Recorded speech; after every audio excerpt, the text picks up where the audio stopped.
Oi, gente, tudo bom? Esses dias eu comentei lá no Mel Rubaína algo que eu vi numa igreja aqui nos Estados Unidos sobre o comportamento de 5 crianças, filhas de um casal, e como elas estavam se comportando bem na igreja, mesmo sendo tão pequenininhas, e como é possível a gente ensinar os nossos filhos a se comportarem bem na igreja. E, na verdade, eu sabia que eu estava mexendo num vespeiro, né? Porque você falar hoje em dia que as crianças devem se comportar de alguma maneira é você pedir para ser cancelado na internet, né? Então eu sabia que as pessoas iam comentar barbaridades, absurdos. Tiveram muitos comentários lá, inclusive alguns bem ofensivos, mas eu já estava acostumada, eu nem vejo os comentários quando eu sei que vai dar polêmica para evitar a fadiga, como diria nosso amigo Chaves. Não era o Chaves que falava, né? Acho que era o Jaiminho. É para evitar a fadiga, vocês lembram? É que quero evitar a fadiga. Enfim, mas ali entre as notificações, um ou outro comentário salta aos nossos olhos, né? Inclusive, gente, tinha um comentário que eu não acreditei, porque era de uma pediatra, isso que é o mais triste, era de uma pediatra. Ela falava assim que as crianças, daí depois elas crescem, as crianças, que você ensina elas a se comportarem na igreja uma vez na semana, 2 horas na semana, com os pais, na família. Enfim, as crianças crescem e viram assassinas, psicopatas, saem atirando nos outros na escola.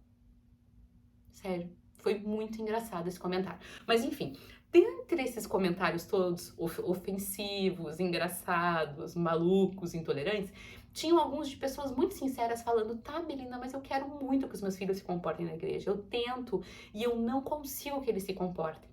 E quando eu falo de igreja aqui, era porque foi a situação que eu vi. Mas a gente pode estar falando, por exemplo, de um restaurante, de você sentar com seus filhos num restaurante e eles sentarem e se comportarem ali naquele ambiente, como o ambiente restaurante exige que haja esse comportamento, essa atitude. Então, ou no cinema, você conseguir ir ao cinema com seu filho e saber que vocês vão conseguir assistir o filme sem atrapalhar as pessoas. Então, muitas pessoas fizeram essas perguntas sinceras: como fazer? E eu queria falar um pouquinho sobre isso aqui, nesse vídeo, então já deixo o aviso para você. Se você acha um absurdo, criança não tem que se comportar na igreja, criança pode correr no restaurante, criança pode pular no cinema, criança pode falar alto em qualquer lugar que esteja, esse vídeo não é para você. Agradeço o seu tempo comigo, agradeço o seu interesse até aqui, mas sugiro que você não assista porque não vai fazer sentido para você. Para que perder seu tempo com aquilo que não faz sentido para você, não é verdade? Agora, se você fala assim: Melina, eu realmente preciso de ajuda, eu realmente quero entender, eu realmente quero ver o que eu posso fazer de diferente para ajudar meu filho aí nesse processo de se comportar melhor em ambientes sociais diversos, até na igreja, ou não a igreja, não vou na igreja, eu não vou à igreja, porém eu quero saber ajudar o meu filho aí nesse comportamento. O que eu posso fazer? O que dá para fazer? Então eu quero falar um pouquinho com você sobre isso. Especificamente sobre a igreja, eu quero dizer que tem um vídeo lá no Maternidade Simples, bem antigão. Eu vou deixar o link dele aqui na descrição desse vídeo, lá no Instagram do Maternidade Simples, em que eu falo bem praticamente, do ponto de vista prático, como ajudar meu filho a se comportar na igreja, do ponto de vista prático. Meu filho começa a chorar, o que eu faço, tá? Ele é bem antigo, mas eu acho que ele ainda diz um pouco do que eu penso. Eu acho que eu continuo concordando com o que eu falei naquele vídeo lá, tá? Então, se você quiser esse vídeo específico da igreja, veja o vídeo que tá aqui no link do perfil. Agora, eu entendo. Deixa eu contextualizar para quem não estava presente, quem não viu esse post lá no Instagram. Então, eu fui na igreja e na igreja tinha uma família de 5 filhos. O casal não tinha mais do que 30 anos, gente. Sério, um casal super novinho. Eles tinham um bebezinho no bebê conforto. Eu não vi o bebezinho porque ele tava com aquela capa por cima, mas tinha um bebezinho no bebê conforto. Tinha uma menininha de mais ou menos, eu acho que tinha entre 1 ano e meio e 2 anos. Eu acho que não chegava a 2 anos. E tinham 3 crianças um pouquinho maiores, né? Um menino e 2 meninas. E eles deveriam ter entre 3, 5 e no máximo 6 anos. Eu acho que também não chegava aos 6 anos a mais velha. A primeira coisa que me chamou a atenção é que eles estavam junto com os pais no louvor, naquela primeira parte do culto que tem música. E essa igreja específica é uma igreja que desde o começo você já pode levar os seus filhos para o ministério infantil, que é a parte que cuida das crianças, que vai fazer o culto infantil. Eu, por exemplo, adoro quando tem culto infantil, porque não só porque eu vou conseguir assistir o meu culto em paz, mas porque a criança vai ter algo direcionado para ela. E eu acho que vai ser muito mais benéfico para ela do que ficar num ambiente às vezes que só adultos conseguem se sentir à vontade. Mas o que me chamou a atenção, então, foi isso. Esse casal, mesmo com 5 filhos, escolheu estar com todos eles ali durante a música, porque para eles era importante. E durante a música as crianças ficaram ali entretidas no momento da música. Elas cantavam, elas ficavam hora de pé, hora sentadas, mas elas não estavam tipo brincando entre elas, conversando, correndo pelos corredores, pulando, não. Todas elas estavam ali sentados ou em pé, né, no caso, ao lado dos seus pais, participando daquele momento, sabe? Você via que havia uma participação. Isso faz parte da nossa família estar aqui e fazer essas coisas. No finalzinho da parte de músicas do louvor, a mãe levou as crianças mais velhas para o Ministério Infantil então, né? E ficou só com a menininha de 1 ano e meio, mais ou menos. E essa menina, ela ficou entretida o tempo todo, sem correr, sem pular, sem gritar, sem fazer barulho, sem falar alto. Ela estava brincando com um livrinho. Às vezes, é claro, ela ficava ali em pé no chão, na frente dos pais, às vezes ela sentava, ia pro colo do pai, ia pro colo da mãe. Mas não era aquela criança que você às vezes está querendo assistir o culto, ou assistir um filme, ou estar num restaurante, e ela fica fazendo barulho atrás de você, ela fica te incomodando, ela fica até atrapalhando aquilo que você está fazendo. Porque, gente, a gente ama os nossos filhos, eu amo as minhas filhas, mas eu sei que muitas vezes elas podem atrapalhar os outros. Né? Eu lembro que a Manuela, se eu não me engano, tinha mania de quando a gente ia nos restaurantes lá em Curitiba, tinha um Carina. Não sei se quem é de Curitiba vai saber. E ele é aqueles que, bem estilo americano, que tem aquela poltrona, né? Que daí faz assim e tem outra poltrona. Então as mesas ficam com poltronas de costas uma para outra. A Manuela tinha mania de ficar em pé na poltrona, ficar olhando para a família que estava atrás e mexendo com as pessoas. Isso é extremamente desagradável. Eu vivia brigando com ela até ela aprender a não fazer mais isso. Porque as pessoas estão fazendo a sua refeição, elas não querem alguém olhando ali. Não importa, por mais fofa a criança que seja, você não quer necessariamente alguém olhando você e falando com você enquanto você faz a refeição. Não é verdade? Então, eu lembro que a Manuela tinha essa mania. E eu tinha que corrigi-la. Então, essa menina, ela não tinha assim, um comportamento que fizesse isso, que atrapalhasse as pessoas ao redor dela. E me chamou muita atenção. E nós só fomos mais 2 vezes nessa igreja, mais 2 vezes nós vimos essa família com esse comportamento super similar, da mesma forma, sem atrapalhar as pessoas ao redor. Crianças que você vê, eu cruzei com a mãe depois ali na saída do Ministério Infantil, crianças que estão ali de mãos dadas, rindo, conversando com a mãe. Não são crianças que parecem oprimidas, né? Porque a gente sabe quando tem aquelas crianças que têm medo dos pais, e não era o caso ali. Mas enfim, esse foi o comportamento dentro da igreja.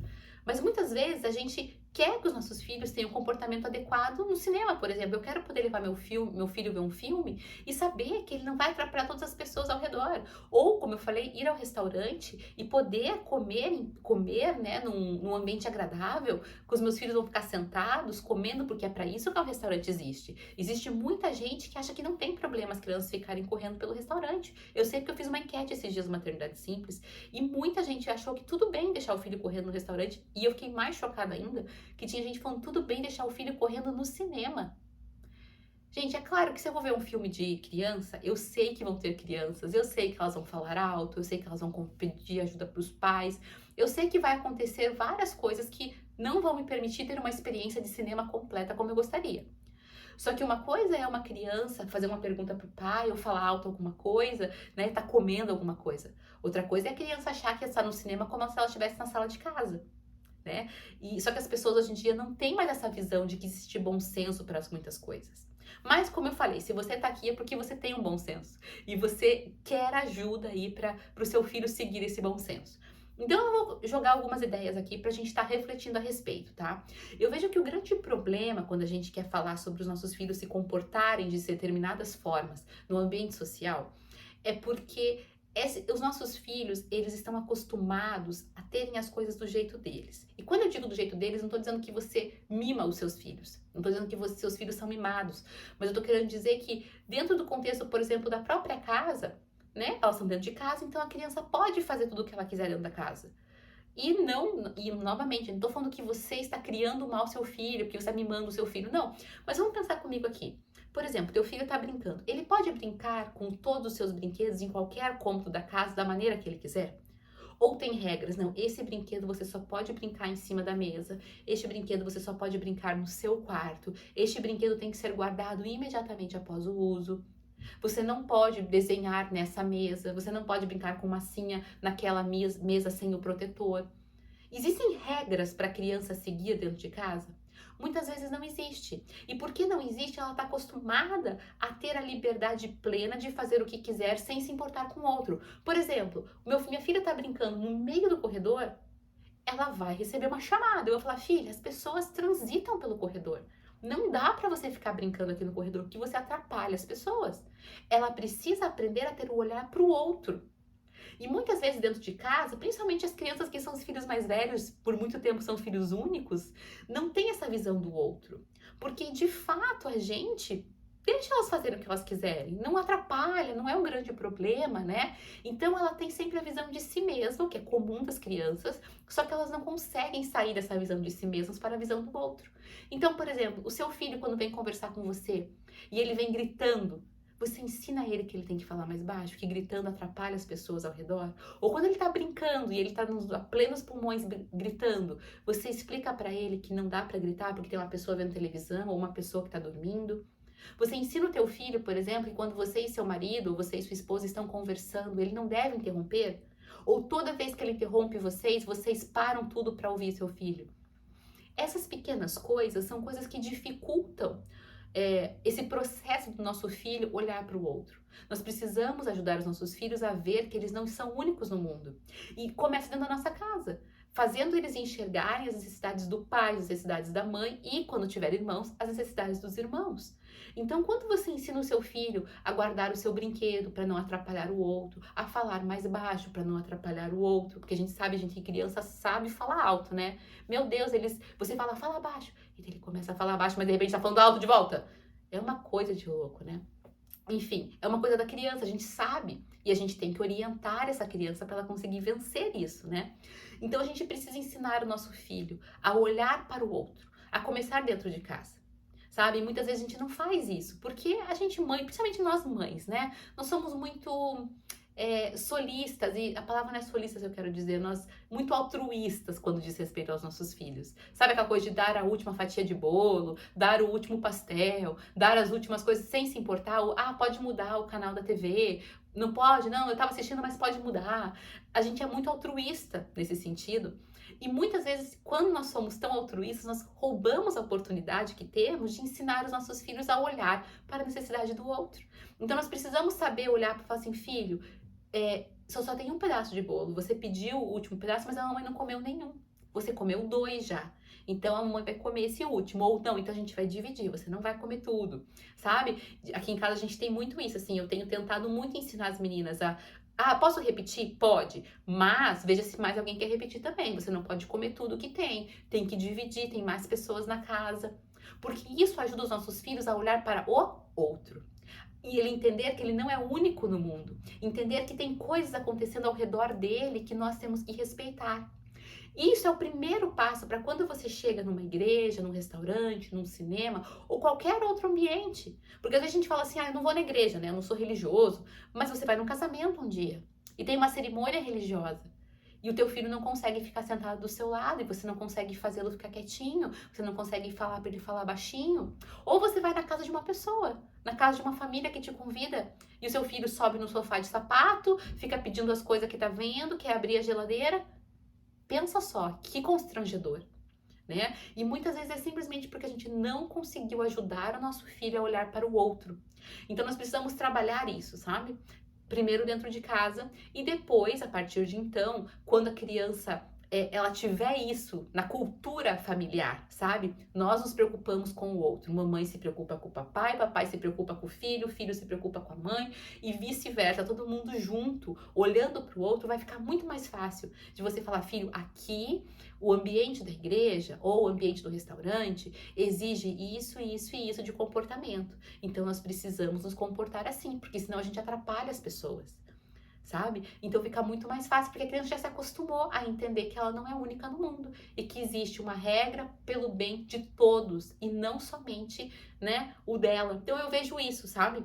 Não adianta eu te dar uma lista de sugestões, de atitudes para você ajudar o seu filho a se comportar na igreja, se não houver uma cultura dentro de casa de mostrar para o seu filho que o outro, o interesse do outro, o bem-estar do outro, o direito do outro é importante.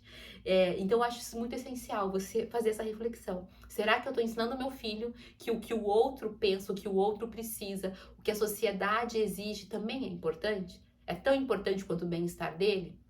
Então isso é acho que esse é o ponto, sabe? Do pessoal que fala, eu não sei o que eu tô fazendo de errado. Não é que você tá fazendo de errado, é talvez porque na melhor das intenções de fazer o seu filho ser feliz e ser livre dentro de casa, a gente a gente perde essas oportunidades de ensinar sobre o outro. E daí fica muito mais difícil você ensinar sobre o outro fora de casa, né? Agora, outras coisas também que eu queria falar.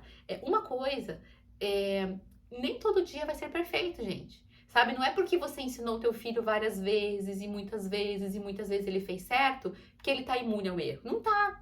Muitas vezes ele vai fazer errado de volta e você vai passar vergonha. E você vai lembrá-lo toda vez antes de ir para um lugar e você vai, às vezes, ter que corrigir depois quando você voltar e falar, filho, isso não foi legal, esse comportamento não foi bacana. E isso não significa que você, nossa, eu sou uma falha, uma fraude como pai, como mãe. Não, simplesmente que o seu filho é uma criança e está precisando ser reforçado dos comportamentos que ele precisa ter. Gente, quantas vezes eu saí com uma amiga e depois falei, meu Deus, como eu falei hoje, que desnecessário. Ou, aquele comentário nada a ver que eu fiz. A gente sabe como a gente deve se comportar, nós adultos, e muitas vezes nós acabamos errando de volta. Falamos, nossa, que besteira, não devia ter feito isso, não devia ter falado aquilo. Acontece, quanto mais uma criança. Então seja paciente, consistente e coerente, repetitivo quantas vezes forem necessárias para que o seu filho possa realmente aprender esses novos hábitos. E segundo, eu sei que existem dificuldades específicas de desenvolvimento de algumas crianças. Eu sei que existem crianças com autismo em diferentes graus. Eu não sei se a palavra é graus, me perdoe se não for, mas eu não consegui lembrar agora qual que é.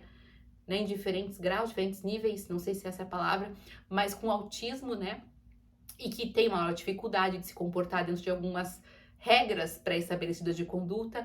E a minha questão para você é: não se cobre aquilo que não é possível, né? Então você conhece as possibilidades e as impossibilidades do seu filho. Então trabalhe com as possibilidades. E no que é impossível fazer, não se cobre. Eu sei que é difícil, eu imagino que as pessoas devem olhar com cara feia, devem falar coisas, e eu imagino que deve ser muito difícil lidar com isso, mas na medida do possível, ignore e faça o que está ao seu alcance dentro do melhor que você pode. Voltando na questão da igreja especificamente, eu sei que tem muitas igrejas trabalhando arduamente para conseguir fazer esse processo de inclusão das crianças autistas, e eu espero que você possa encontrar uma aí que te ajude com isso, né? Porque eu sei que é desafiador, eu imagino que eu sei que é desafiador, mas eu sei que eu sei pouco perto do que realmente é, né? É muito limitada a ideia que eu tenho disso. Mas, então basicamente é isso, gente. Não é fácil, é necessário, faz parte de educar os nossos filhos, ensiná-los a conviver em sociedade e seguir regras de convivência em diferentes ambientes. E nós temos que repetir muitas vezes, e talvez algumas vezes nós seremos super bem-sucedidos e algumas vezes nós voltaremos para casa pensando, meu Deus, que vergonha que meu filho fez eu passar. Mas a gente vai seguir tentando, vai seguir trabalhando, ensinando os nossos filhos de que o outro também é importante, que eles precisam olhar para o outro. Isso é o primeiro passo, eu acho, para a gente conseguir vencer aí essas dificuldades que nós podemos ter às vezes em ambientes públicos com os nossos filhos. Espero que tenha ajudado aí quem tinha pedido essa sugestão, essa dica, e um beijo grande, até mais.